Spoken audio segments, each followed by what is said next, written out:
somente numa explicação linguística. Eu não quero confundir vocês, então vou passar para outra coisa. Como dizia o velho filósofo já morto brasileiro, eu vim para confundir, não para explicar, né? Então eu quero ser adepto do chacrinismo, passar para outra coisa. Né? Eu vou colocar uma outra citação aqui do Ferreira Goulart. Então, Ferreira Goulart diz: a significação poética não é da mesma natureza que, por exemplo, a significação matemática ou filosófica. A significação poética nunca alcança o nível de abstração e generalidade que aquelas alcançam. Ela se nega a tornar-se conceito, lei ou princípio teórico. A poesia, a arte, é um tipo de realização intelectual que se situa entre a experiência direta do mundo e a formulação conceitual abstrata. O artista rejeita a experiência imediata do real, na medida em que a transforma em linguagem, mas também rejeita a sua transformação em conceito abstrato, porque deseja preservá-la como vivência individual e afetiva. O que o Ferreira Goulart está dizendo é que existe um mundo vivido, como dizem os filósofos, o mundo da vida, o mundo vivido que nós vivemos, e o mundo pensado, o mundo do conceito, da reflexão. Que entre esses dois se situa a arte. Quer dizer, a arte seria um tipo de significação, um tipo de construção simbólica que me liga ao vivido e ao conceito de alguma maneira, mas não é nenhum dos dois. O que eu quero dizer? A minha experiência de cadeira, o meu corpo sabe, como diz o meu filósofo, o meu corpo sabe sobre as cadeiras. Quando eu me sento numa cadeira, para eu saber se uma cadeira é confortável ou não, se eu vou comprá-la para trabalhar com ela no meu computador ou não, eu preciso sentar. Não adianta eu olhar, medir, nada disso resolve. Eu preciso ter um conhecimento, passe a palavra, mundal na cadeira. Eu preciso sentar, encostar, e aí essa é a experiência vivida da cadeira. Por outro lado, eu posso pensar na cadeira, fazer história da cadeira, história do mobiliário, é outro conhecimento. Então, entre esses dois conhecimentos está a cadeira do Dom, que ela me une, ela me recorda essas cadeiras de palhinha que existiam na casa da minha avó, ela me traz de volta todas as vivências sensíveis de cadeira que eu tive na minha vida. Ao mesmo tempo em que eu posso fazer um pensamento sobre isso aqui, sobre a história das cadeiras. Poxa, não se usa mais cadeiras assim, onde foram as cadeiras de palhinha? Tá? Eu posso pensar nisso, como eu posso, isso reativa sensações minhas, sentimentos meus. Então, de uma certa maneira, a arte é uma expressão do sensível com conexões com o inteligível. A arte é a ponte perfeita entre o sensível e o inteligível. Bom, o que mais?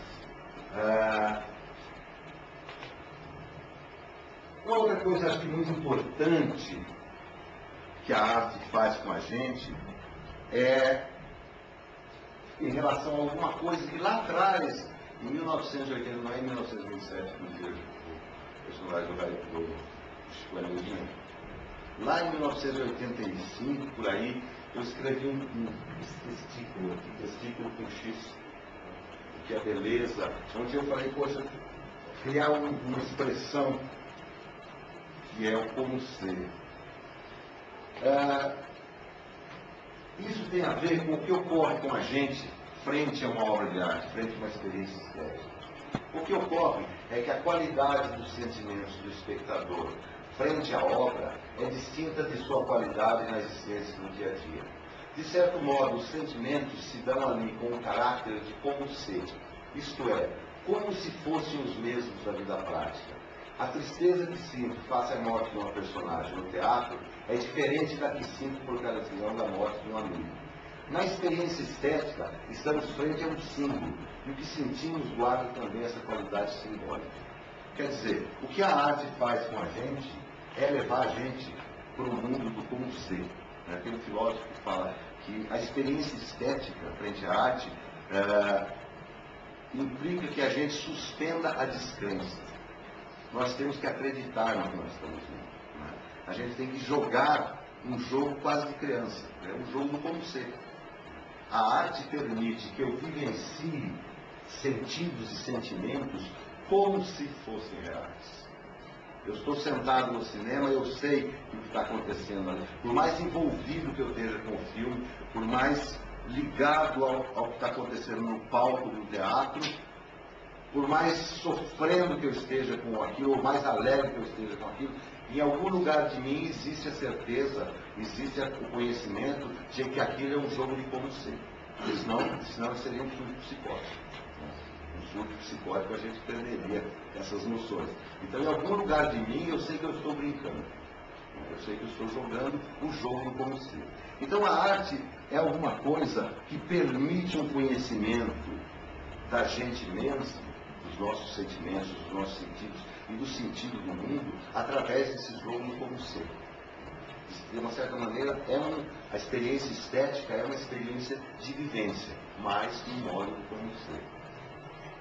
E recentemente eu li um livro do Antônio, Deus da velha, do alemão que apoia a gente, talvez vai,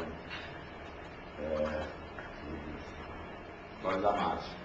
Antônio Damasio é um neuropsicólogo português que está no departamento de neuropsicologia da Universidade de Hayward. Ele tem um livro chamado Erro de Descartes, que foi o primeiro publicado dele, tem uma sequência de 3 até aqui. E ele diz o seguinte nesse livro, O Erro de Descartes: foi exatamente o erro de separar corpo e mente, inteligível e sensível. Ele disse, e aí eis que eu descubro lá que ele usa também o como ser, que eu usei lá atrás. Os mecanismos como ser são uma consequência do desenvolvimento individual. É provável que, à medida que éramos socialmente sintonizados na infância e na juventude, a maior parte de nossas decisões tenha sido moldada por estados somáticos relacionados com castigos ou recompensas. Quer dizer, aquilo vivido na carne, o mundo vivido. Mas ao crescermos e com a categorização das situações repetidas, diminuiu a necessidade de contar com estados somáticos, quer dizer, o sofrimento corporal. Para cada caso de tomada de decisão, desenvolveu-se mais um nível de autonomia econômica. As estratégias de tomada de decisão começaram a depender, em parte, de símbolos dos estados somáticos. Em que medida dependemos desses símbolos como ser, em vez da realidade, eis uma questão empírica importante. Quer dizer, o que o Damasio fala é que nós, por mais teóricos, por mais racionais que sejamos, existe um nível de emoção, de corpo envolvido na tomada de decisão. E esse nível é um nível que mobiliza emoções. Quando eu penso, olha, amanhã eu vou fazer uma entrevista muito importante, aí eu começo a sentir, a ativar um estado somático, de emoções, de medo, como já começa a me dar dor de barriga, e tudo isso absolutamente no modo como ser, porque eu não estou frente ao entrevistador, nem estou na situação. Quer dizer, o que o Damasio fala é que ele vai tentar mostrar que a conexão entre o inteligível e o sensível, ela existe o tempo todo no nosso organismo. Elas foram separadas epistemologicamente para que a ciência crescesse. Mas a própria ciência, diz o Damasio, ela depende enormemente desse lastro sensível que move a gente. Então, acho que a arte é alguma coisa que pode promover essa conexão. Como dizia o professor de manhã, existe muito de arte, de sensível dentro da ciência, assim como existe muito de inteligível dentro da arte. Esses dois reinos do conhecimento humano foram separados por questões epistemológicas primeiro, no estabelecimento da ciência experimental moderna, e depois por razões econômicas.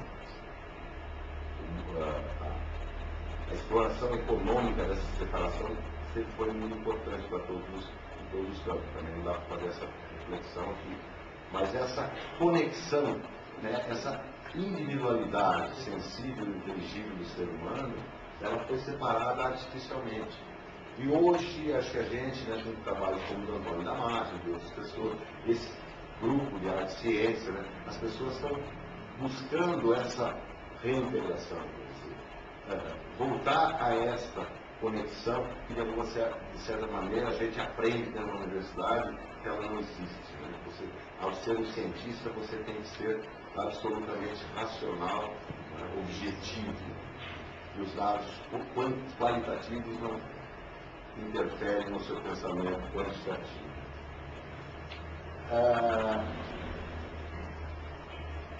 De uma certa maneira, esse mecanismo como ser é uma forma de eu conhecer a individualidade do outro, né?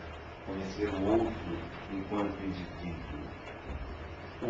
Esse modo como ser permite que eu conheça a experiência de outros seres humanos, que eu vivencie a experiência de outros seres humanos no modo como ser. Ao assistir a um filme, uma peça de teatro, uma obra de arte, eu vivencio situações no modo como ser que eu não vivo no meu cotidiano, eu não vivo na minha realidade. É um modo da gente saber o outro, né, que conecta nós seres humanos. Eu posso saber a experiência de um chinês lá no meio da China. Eu, como professor, assisti um filme há um tempo atrás chamado Um a Menos, não sei se alguém assistiu, que é sobre um professor numa vilinha miserável da China. Né? O giz tem que ser, todos os toquinhos de giz tem que ser recolhido no final do dia, porque aquilo precisava fazer um gizinho maior, para aproveitar, uma coisa miserável. Então eu, como professor, pude viver no modo como se a experiência, porque é ser professor lá naquele confins da China, né? Sem falar a língua, né? Eu pude sentir essa experiência. Né? Isso me conectou, de alguma maneira, à experiência daquele indivíduo, que no caso é uma brincadeira, é só uma personagem. Então, isso tem muito a ver com o sentido de compaixão. Por que a arte é importante na educação? Em primeiro lugar, por causa disso. Porque leva as pessoas a viverem a experiência do outro. E é o sentido da palavra compaixão, né, que é sentir com o outro. Né, patos, né, às vezes da patologia, mas a paixão de Cristo, né, é aquilo que Cristo... Não significa necessariamente sofrimento, mas é o que a gente sente, né, o que a gente vivencia, o que acontece com o nosso corpo. A compaixão, eu tenho compaixão pelo outro quando eu me coloco no lugar do outro. Eu sinto o que o outro está sentindo. Então, a arte é um caminho de compaixão, é um instrumento de compaixão nesse sentido. Né?